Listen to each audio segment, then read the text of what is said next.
Hello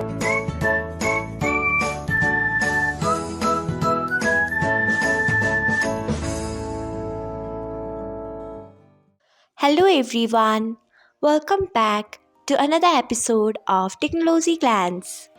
Today, in this video, I'm going to guide you through how you can turn on in-app preview on Telegram. So, let's get started. Firstly, open Telegram app in a device. Then tap on three lines icon. Next, tap on settings. After that, tap on notifications and sounds. Then scroll until you find in-app preview. Then turn on it by tapping on it. So, this is how you can turn on in-app preview on Telegram. Thanks for watching.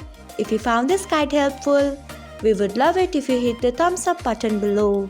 We upload great new tech tutorials like this one every day, so do not forget to subscribe to our channel and hit the bell icon so that you'll never miss another update.